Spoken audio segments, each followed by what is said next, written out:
Pequeno jardim, final de julho. Uau, que ano estamos tendo aqui? O clima tem favorecido o sul do Reino Unido. Falarei mais sobre o clima em breve, pois é um tópico dominante sobre o crescimento de tudo. No ano passado estava muito úmido, nublado, estava cheio de lesmas aqui. A colheita foi boa, embora este ano tenha ido para o próximo nível, desde que possamos regar. Então é regar à mão, não é cavar, o que realmente ajuda a conservar a umidade, regando à mão a cada 2 dias no clima realmente quente que tivemos cerca de 10, 12 dias atrás. Porque ainda há algumas raízes de árvores vindo do jardim do vizinho sugando a umidade mais no final do fogo. Mas, considerando isso, acho que o trabalho que fizemos no inverno cavando a trincheira, cortando algumas dessas raízes, ajudou porque estou um pouco impressionado, na verdade, pela qualidade do crescimento. A luz do sol, é disso que precisamos. Se você está seco, mas tem muito sol, alegre-se desde que consiga água suficiente para suas raízes, pois a luz solar impulsiona o crescimento. Para aqueles de vocês que estão enfrentando muita chuva, especialmente nos Estados Unidos, saibam que simpatizo com vocês. E dizem, temos o seu clima. Realmente não é divertido quando chove constantemente e a falta de sol impede as plantas de prosperar. Isso é o oposto do que você vê. Houve uma grande mudança. Assista ao último vídeo, filmado em 30 de maio para conferir. Publiquei a série Pequeno Jardim em 9 de junho, fizemos mais de 20 desses desde 2017. Há uma playlist bem grande lá. E eu diria que nesse tempo minha habilidade melhorou em termos do que eu posso escolher quando e como encaixar tudo e encaixar as coisas à medida que elas ficam prontas. Realmente ajuda com isso, pois não é necessário se preocupar com a rotação. Pelo menos para mim funciona muito bem. Há muitas coisas com as quais não é necessário se preocupar. As regras meio que, eu não sei como colocar isso, elas não desaparecem, ainda são princípios orientadores. Mas muitas das coisas que você pensa que provavelmente são regras, na verdade não são. Por exemplo, aqui estão 3 plantas de abobrinha que no final de maio ainda estavam sob o fleece. Na verdade, nós o retiramos praticamente nesse ponto e eles têm produzido agora por 6 semanas e cerca de 1 quilo de lindas abobrinhas pequenas. Nós as colocamos pequenas com as flores ainda e estou vendendo algumas delas para um pub local e eles realmente gostam disso. Você tem muitas opções com abobrinhas. Se quiser mais rendimento, escolha as maiores. Fizemos isso esta semana e Kat, que cozinha para os cursos diários aqui, fez deliciosos bolos de abobrinha. Então, ideias? Apenas abobrinha grande assada com um pouco de óleo. As morangos estavam florescendo e então tivemos uma colheita fantástica de cerca de 6 quilogramas, 13 libras, 14 libras de morangos deste canteiro aqui, Florence. E o que eu faço com os morangos? Como lá também, eles ainda estavam em folha e eu os cortei bem no nível do solo, coloquei um short sobre isso e depois espalhei composto por cima. Uma pergunta comum que recebi ao mostrar isso foi: o composto não apodrece as coroas? Todos foram informados que é preciso ter certeza de que as coroas estão nunca enterradas, mas isso é mais sobre o solo. E com o composto é muito leve. Quando falo sobre colocar cerca de 1 polegada de composto por ano, que é aproximadamente o que essa terra recebe, isso é feito sem escavação, de forma bem simples. Sem cultivo, apenas um pouco de composto por cima, mas essa polegada, 2 a 3 centímetros, rapidamente se reduz à metade dessa profundidade. Se você cobrir as coroas e colocá-lo perto de árvores e arbustos, não vai apodrecê-los. Nunca na minha vida vi isso, é uma preocupação a menos e você pode ver como os morangos estão brotando muito felizes e essa é a cobertura. Tem um pouco de caseira e principalmente composto de cogumelos. Um dos compostos que compro rende cerca de 60 doses. Também adquiro outros, como esterco animal, que é muito bom. Usei esterco de vaca aqui, apesar de algumas ervas daninhas. Na extremidade tinha ervilhas até 1 mês atrás, com boa produção. Cortamos na base, removendo a colheita sem mexer nas raízes que alimentam micro-organismos. O material foi para a compostagem, picado para melhorar o composto.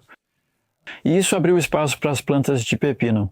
Então, 2 pepinos Tânia é um pepino realmente rico e agradável. Então isso não é como os grandes pepinos de estufa, tipo diferente, cresce no chão.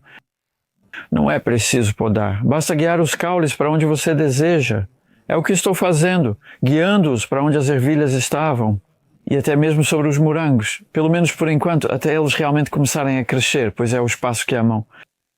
Veja, colhi esses 3 dias atrás e isso é o que cresceu desde então.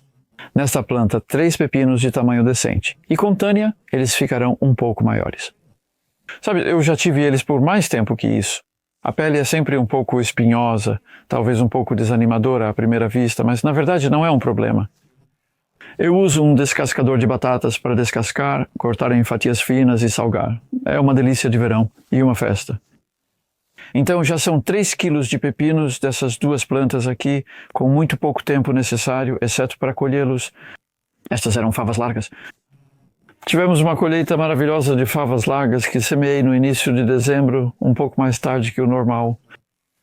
Sobreviveu ao inverno, colheu cedo, então para nós é de maio até o início de junho. Nesse momento, como as ervilhas, as cortei na base, um pouco abaixo do nível do solo para as favas largas.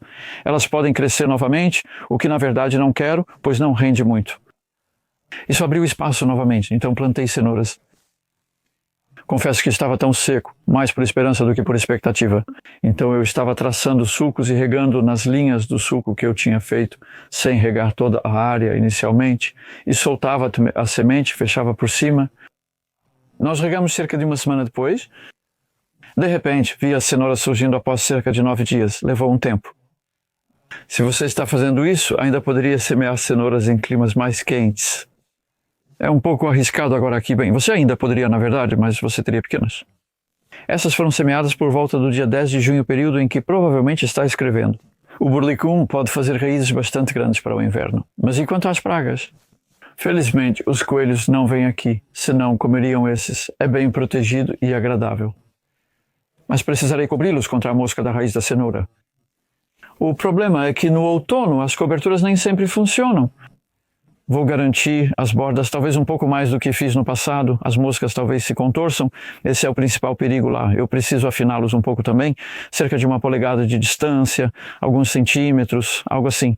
A beterraba eram mudas semeadas no final de maio. Eu acho que é robusca, uma variedade de inverno realmente boa. 8 semanas atrás, isso era plantas de fava, e essa beterraba tem estado no solo por 6 semanas, já tem beterraba. Sim, o tamanho de uma bola de tênis. Uau, essa é a beleza do plantio de verão, plantio sucessivo. Sei que alguns ainda lutam com isso. Eu entendo, leva um tempo para compreender. Tenha plantas e sementes prontas e sabendo quando plantá-las. Faça cada vez mais e descobrirá o que é bom no seu clima, porque muitos de vocês são um pouco diferentes aqui. Eu sei bem, agora são os melhores tempos. Para todas essas coisas, quanto mais cedo eu puder plantar os tomates, melhor. Risco leve de geada tardia, a última data de geada aqui é em meados de maio. Tivemos uma geada significativa no dia 6 de maio. Mas eu tinha 2 camadas de manta sobre essas plantas. Eu arrisquei e as coloquei no final de abril, na verdade, como plantas de 6 semanas de idade. E isso funcionou, não só isso. Mas as folhas estão super saudáveis, então surge a questão de quantas folhas você deve retirar. Essa variedade é Rose Crush, as cerejas. E aquela é a Crimson Crush, as grandes. Então elas são meio que do mesmo programa de criação e eles estão procurando obter plantas que resistam ao míldio. Com o tempo seco deste ano, o míldio não é um problema. Em outros anos poderia ser. E remover folhas inferiores como esta não é um crime que possa parecer, porque uma planta alta como esta faz a maior parte do seu trabalho. A fotossíntese de fato muito 80 por alguns estudos. Então o que você está fazendo é apenas abrir o fundo, você pode ver a fruta. E eu tenho podado os cachos, de fato, bem como lá, na verdade, há um cacho que estava começando a crescer um novo caule no final. Então eu não sei como isso, e também porque eu realmente topei as plantas, então agora não há mais novo broto crescendo. Eu fiz isso cerca de uma semana atrás, e isso é porque em nosso clima, por mais que o tempo esteja bom agora, faltam apenas 5 semanas para setembro e 9 semanas para outubro e até então está tão escuro, com 51 dias de latitude, são curtos no inverno que eles ficam sem tempo. Então o que estou fazendo é encurtar esses cachos para mantê-los meio que viáveis, que a planta realmente vai conseguir ter sucesso com todas essas pequenas frutas. Porque se você olhar para as que eu fiz isso aqui embaixo, você pode ver que ainda é muita fruta.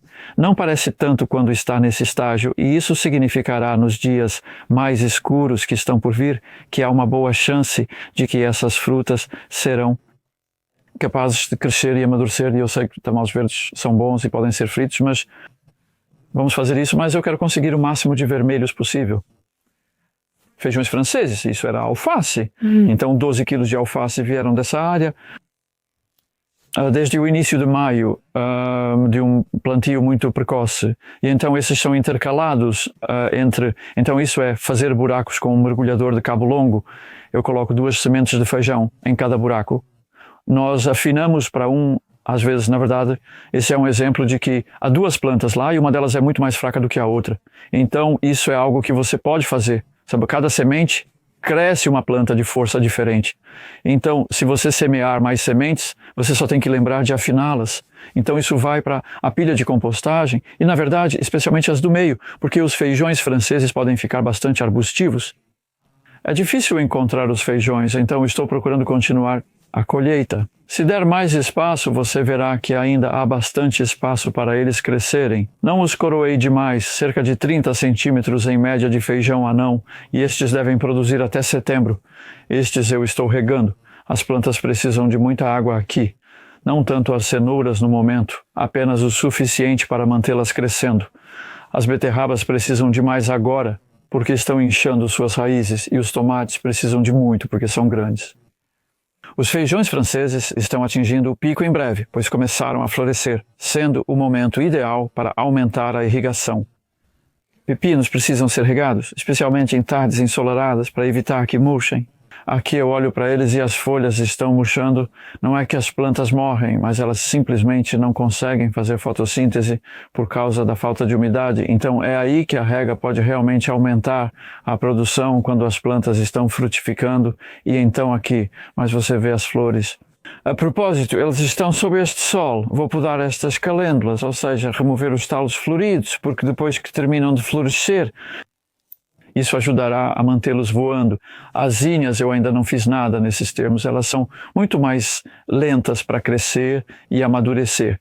E, de fato, perto da câmera, você pode ver a bela Malapi Trifida vulcan. É uma planta que me deram há alguns anos e sobreviveu ao inverno, o que nem sempre acontece.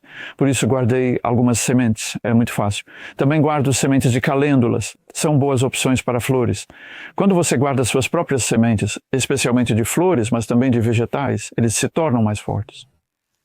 E aquelas flores, tenho certeza que estão maiores este ano. É em parte por causa do sol, mas elas são realmente lindas. A Crush Carmesim, eu já colhi 1 ou 2 e estou colhendo-as no estágio de quebra. Você pode ver um curto para cima sobre isso. Permite à planta mais tempo e energia para crescer os outros frutos na planta. E há uma ligeira perda de sabor, grande debate sobre isso.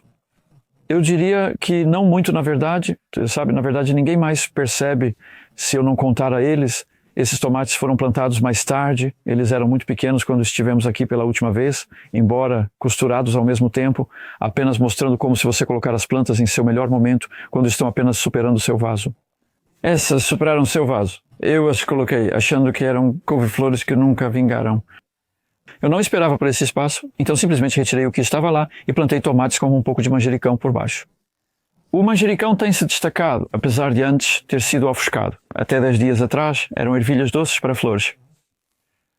E eu esperei para removê-las até que houvesse algumas vagens maduras nas ervilhas doces. Como nas vagens secas, você pode fazer isso agora para comer ervilhas, salvar algumas sementes, mas você precisa deixá-las amadurecer completamente na planta para que a vagem fique bem amarela e então, dentro de cada uma, há ervilhas bastante secas, que são suas sementes para o próximo ano. Então eu coletei a semente, removi isso e isso abriu bem o espaço para esses tomates e o manjericão, e atrás de mim aqui há um manjericão incrível que é Tulsi.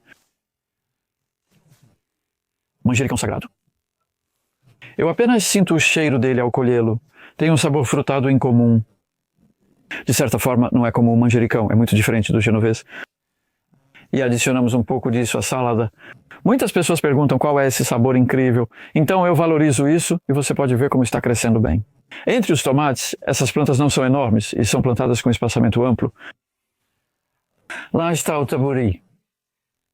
Lembre-se que tivemos colheitas fantásticas de taburi da última vez. E então os caules que frutificaram, você pode cortá-los e treinar o novo crescimento. É como uma mistura de framboesa e amora, lembrando framboesas de verão. Eles estavam principalmente do outro lado, mas temos novos chegando deste lado também. Quando lembro, rego esses também. Frutas suaves. Se você quiser desenvolvimento de novos caules para a frutificação do próximo ano, agora é um bom momento para regar, assim como as pimentas. Ao longo dos anos descobri que as pimentas geralmente são plantas pequenas e produzem bem, então as cultivo em vasos assim. Essa parede está voltada para o sul, então o sol se afasta dela durante a tarde. O calor extra ajuda-os especialmente à noite e diferentes variedades ali. É divertido. Adão plantou as sementes e me deu as plantas. Há um arbusto de louro e muitos outros extras ali. E apenas uma rápida palavra sobre o tempo. Em março tivemos 5 milímetros, 1/5 de uma polegada de chuva. Em abril tivemos 20. Em maio e junho tivemos 20 e 40. Julho tem sido 45 até agora. Tivemos uma semana gloriosa de chuva suave cerca de uma semana atrás. Mas o total, somando tudo, é pouco mais de 100 milímetros, aproximadamente 4 polegadas. E a média normalmente aqui para esse período é 3 vezes isso. E também tivemos o sol extra, então é uma coisa alegre. Você sabe que é muito melhor do que ter chuva em excesso, desde que você possa regar. E com a rega eu estou fazendo à mão. Então é como uma torneira-mangueira, dispositivo magnético na mangueira para fazer a água passar por um campo magnético. Isso significa que as plantas se hidratam mais facilmente com a mesma quantidade de água. O mesmo acontece conosco quando bebemos essa água. Confira, eu vou colocar um link e seguindo em frente também vamos continuar regando e no momento não há planos massivos para novos plantios, mas uma coisa que vou fazer é transplantar espinafre sob os tomates e olhando para frente, essa é uma semente realmente boa para semear. No início de agosto até meados de agosto é o verdadeiro espinafre, porque quando você o semeia, então, ele não floresce e vai produzir durante o outono e sobreviver ao inverno geralmente até menos 10 graus centígrados. 12 graus Fahrenheit e colher na primavera. Quando os tomates terminarem, haverá espinafre. Eu cortaria cuidadosamente a base da planta, deixando as raízes do tomate no chão para se decomporem. O espinafre pode crescer novamente, mesmo em outubro neste clima, com algum crescimento e folhas bem-vindas. É assim que a técnica de não cavar ajuda a tornar isso possível. Você provavelmente notou que há poucas ervas daninhas aqui. Eu não passo muito tempo removendo-as, mas se vejo uma, eu a removo. É apenas um hábito para manter o local livre de ervas daninhas. Você pode simplesmente ter muito mais alegria, então você não está meio que lutando contra as coisas. Sem cavar, você não está lutando contra a natureza. Vá com ela e observe a resposta das plantas.